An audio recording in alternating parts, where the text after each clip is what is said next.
Está aí, irmãos, a mensagem do santo profeta irmão Aldo, que é perfeita, ungida, pois vem do trono de Deus. É a água viva que jorra. E tem o endereço dos nossos corações. Então, irmãos, nós vamos meditar mais um pouco. É uma mensagem que não tem o que complementar, porque ela é perfeita.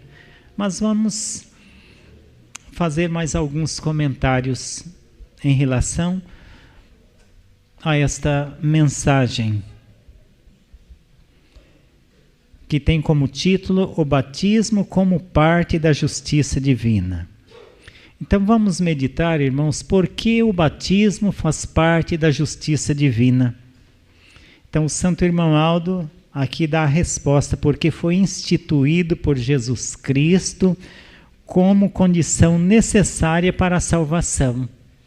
Então todos precisam passar pelo batismo, porque no batismo inclui um voto que todos nós fazemos, e todos nós fizemos, e aqueles que vão batizar irão fazer, que diz assim: prometo em nome do Pai, do Filho, do Espírito Santo e do Consolador, morrer para o mundo de pecado e viver a doutrina e a disciplina da Igreja Apostólica. Então a pessoa faz um voto de obediência. E este voto fica registrado, porque o nosso Deus não esquece. Mas quando a pessoa toma essa decisão de se batizar, ele já precisa ter passado por um processo de convencimento que tem a responsabilidade do Consolador, a Santa Vó Rosa, conforme a promessa de Jesus, que diz: o Consolador convencerá o mundo do pecado, da justiça e do juízo. Então, quando a pessoa está devidamente ou foi devidamente convencida dos seus erros, dos seus pecados, da sua leviandade, então é aí que a pessoa toma a decisão. Enquanto a pessoa não tomar essa decisão, ele pode muitas vezes se batizar.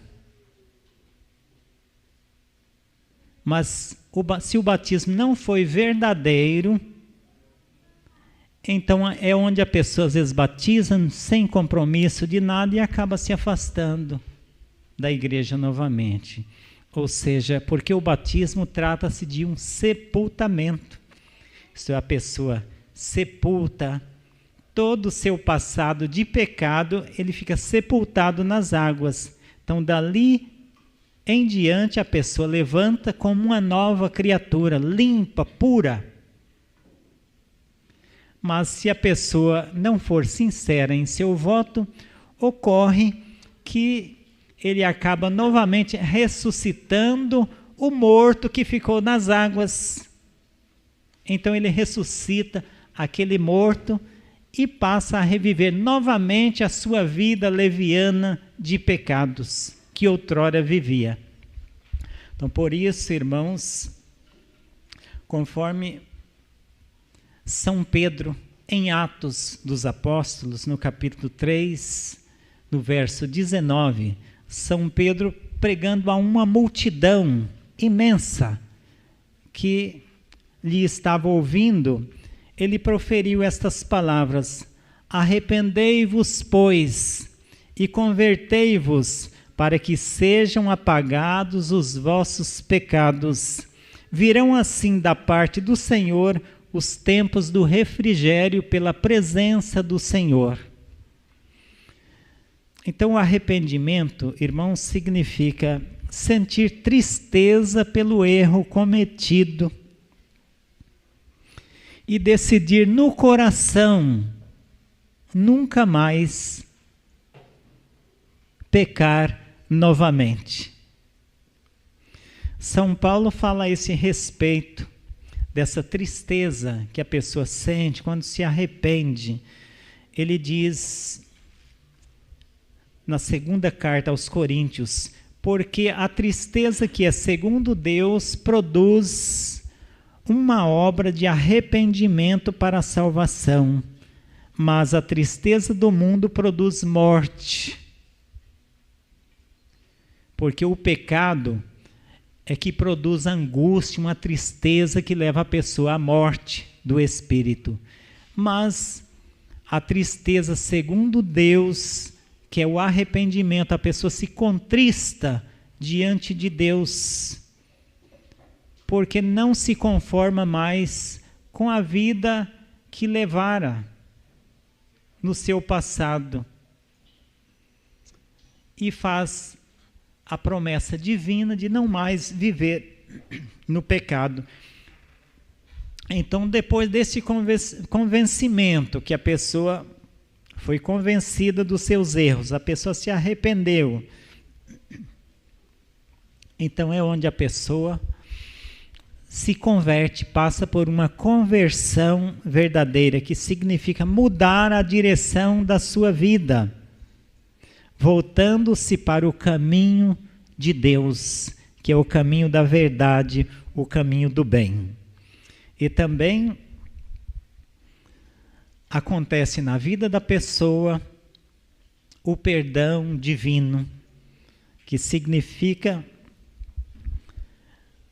uma promessa de que os erros são totalmente apagados, conforme a palavra de Deus, que disse: eu sou o que apago, e por amor de mim, dos seus pecados, não me lembrarei mais. Então, dali para trás, do batismo para trás, foi apagado tudo. A pessoa não tem dívida nenhuma. Mas, se dali para frente, do batismo, conforme eu disse, a pessoa ressuscitar o morto que ficou nas águas, a pessoa fica suja novamente. É o caso que Jesus disse daquele, comparando a pessoa como um cão que voltou ao vômito, voltou a saborear toda a podridão, toda a sujeira do seu passado, que vivia novamente. São Pedro também fala a este respeito, daquele que volta atrás. Ele fala como uma porca lavada, que voltou novamente ao lameadouro e se sujou. Então, quando acontece o perdão, a pessoa é perdoada, tem os seus pecados apagados. Então, ali São Pedro fala que vem os tempos do refrigério. Refrigério é a paz que a pessoa sente, a paz interior que a pessoa sente, um descanso na alma, através da presença de Deus. Por isso que Jesus faz um apelo: vinde a mim todos que estáis cansados e oprimidos, e eu vos aliviarei. Então ele coloca uma condição: mas tomai sobre vós o meu jugo e aprendei de mim, porque sou manso e humilde de coração. Então o batismo, irmãos, conforme o Santo Irmão Aldo narra aqui, portanto, não é apenas um ato sagrado externo, mas a confirmação visível de uma decisão interior, chamada conversão do coração ou transformação. É também um voto de fidelidade à lei de Deus e uma aliança com o Senhor, pela qual o fiel se compromete a viver em santidade. Então, conforme o Santo Irmão Alda ensinou que essa transformação, ela também é chamada nova vida ou conversão do coração. Para ela ocorrer, irmãos, precisa da ação do Espírito de Deus, porque ninguém muda sozinho. Isto é impossível. Ou esta transformação é operada, ou ela não acontecerá de forma alguma. Por isso que o Consolador atua com o Santo Irmão Aldo, trabalhando, lutando para convencer, como a parábola do semeador. O Consolador com o Santo Irmão Aldo não se cansam de semear a palavra de Deus aos corações, mesmo naqueles que não dão atenção. Às vezes até na reunião, muitos não dão muita atenção. Ficam conversando, distraídos, e o semeador está ali semeando a palavra.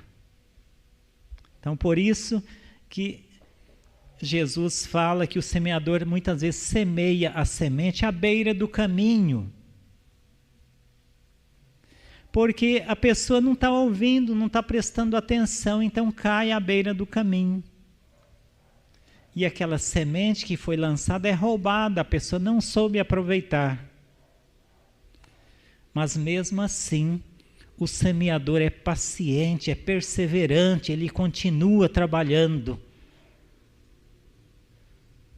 E semeia a semente nos pedregais, que são pessoas de coração de pedra, duro. Então, que diz a semente, como tem pouca terra, a semente chega a brotar, mas logo o sol escaldante, que são os problemas, as lutas, faz com que aquela semente morre e seca. Mas mesmo assim o semeador não para. Ele ainda continua lançando a sua semente. A semente cai entre espinhos.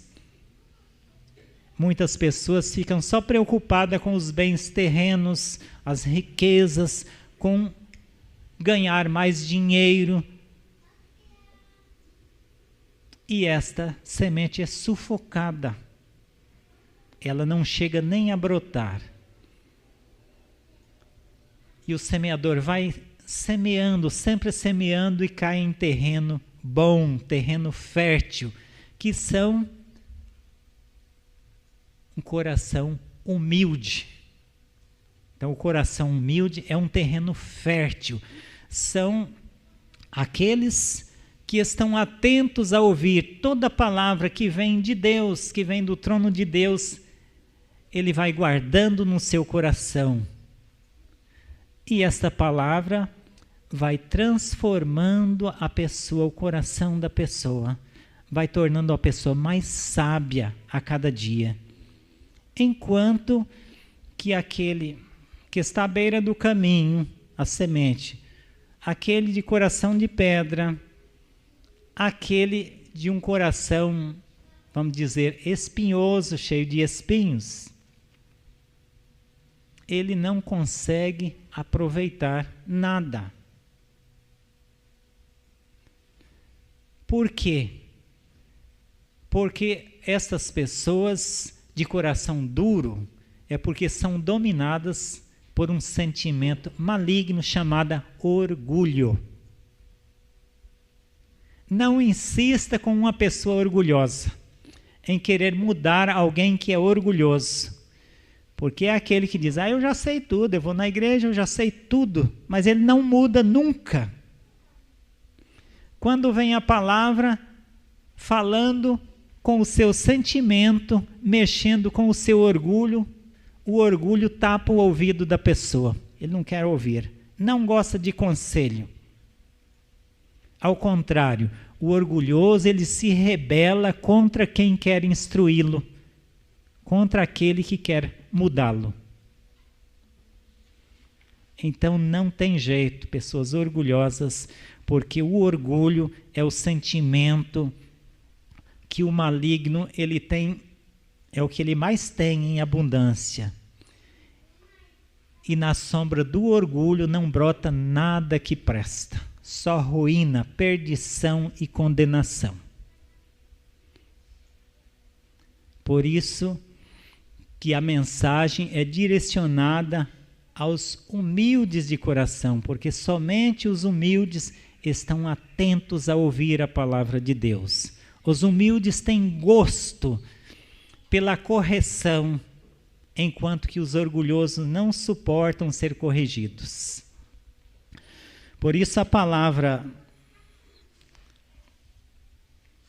transformadora, a palavra que produz mudanças em nós, ela tem que vir de Deus, dos céus.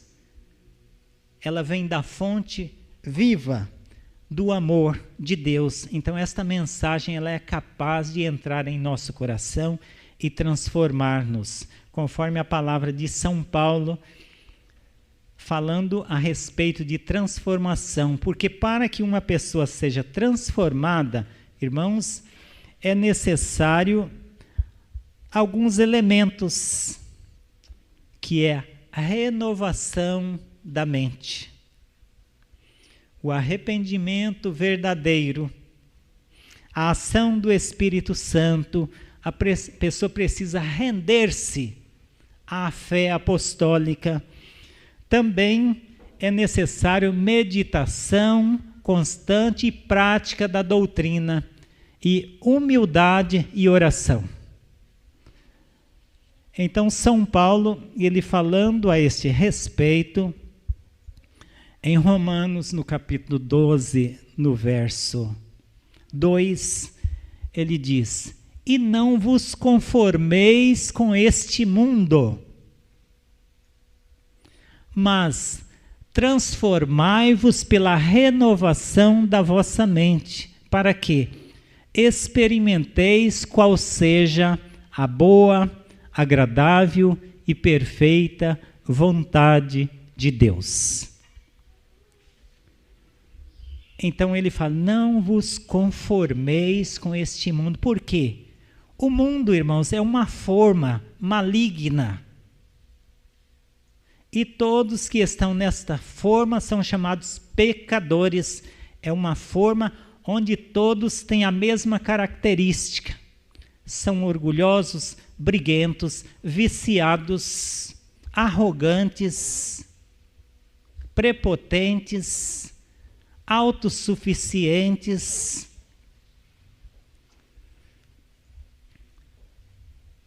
Então São Paulo fala, não vos conformeis com esta maneira de viver, porque tudo isso leva à perdição. Mas aquele que dá ouvidos à doutrina do Consolador, que é uma doutrina transformadora, uma doutrina que vem dos céus, ela tem poder de dar um novo formato, mudar esta forma, porque a forma do mundo faz com que todos tenham a mesma forma de pecado, são chamados pecadores, ímpios, desobedientes. Mas a doutrina da Santa Vó Rosa, ela muda esta forma que esta forma mundana dá, ela transforma, vamos dizer, ela formata o Filho de Deus, ela transforma o interior da pessoa, dando um novo formato, transformando a pessoa num verdadeiro Filho de Deus, num santo, à semelhança dos santos e anjos do reino dos céus.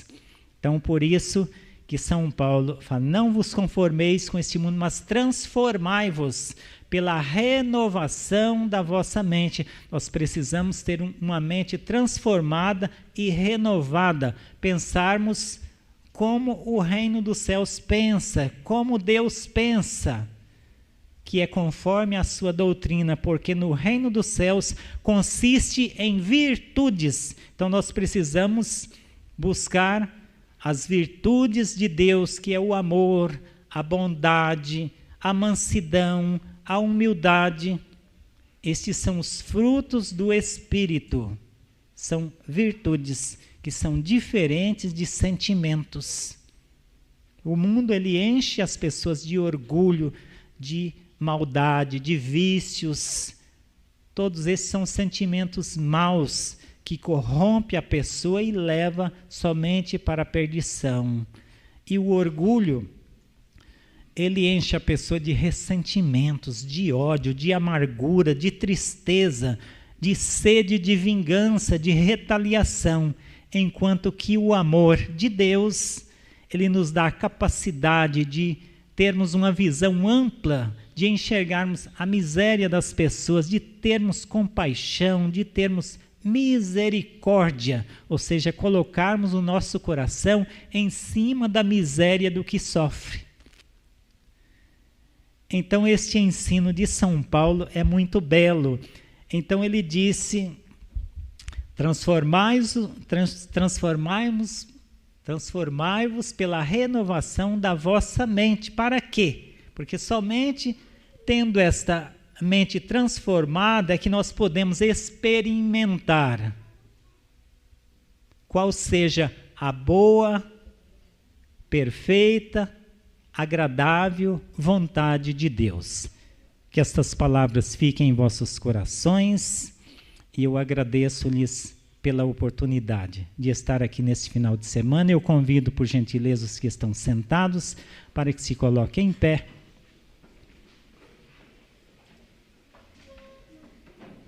Todos em sentido de oração, eu vou orar.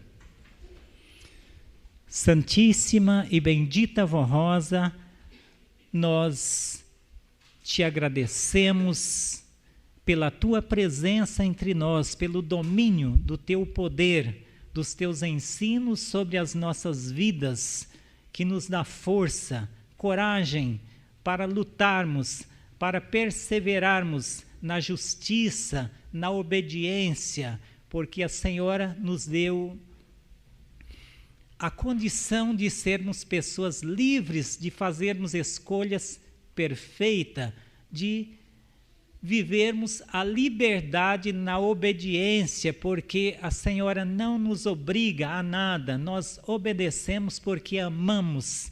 Este amor que a Senhora tem nos dá esta capacidade de obedecermos de coração, por prazer, por satisfação e por amor, e também de sermos sempre vigilantes, conforme a palavra de São João, que não nos permite cair, porque a Senhora nos tem ensinado de forma perfeita que aquele que tem o domínio de Deus, que está com Deus, ele é sempre guardado, ele tem força moral e espiritual e o maligno não lhe consegue tocar.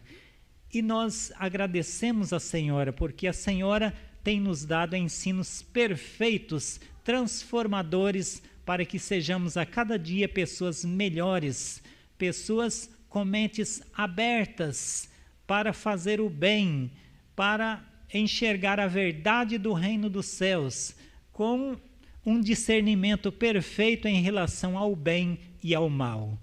Tudo isto devemos à Senhora e ao Santo Irmão Aldo pelos ensinos vindos do trono de Deus. Santíssima Vó Rosa, neste momento eu suplico à Senhora que visite essas pessoas cujos nomes estão nessa caixa de pedidos de oração, onde eles estiverem, se no hospital ou mesmo em casa, que lá esteja o anjo protetor, lhes acalentando, lhes ajudando, lhes animando, lhes confortando, para que vença os momentos difíceis e que apeguem cada vez mais à Senhora, porque a Senhora, com o Santo Irmão Aldo e o poder de Deus, é a solução de todos os problemas. Também suplico-lhe que a Senhora, manifestando o poder do Pai, do Filho e do Espírito Santo, opere com o seu poder de milagres, maravilhas, prodígios, opere em nossos corações, ajudando-nos a sermos pessoas cada dia mais fortes, mais tementes,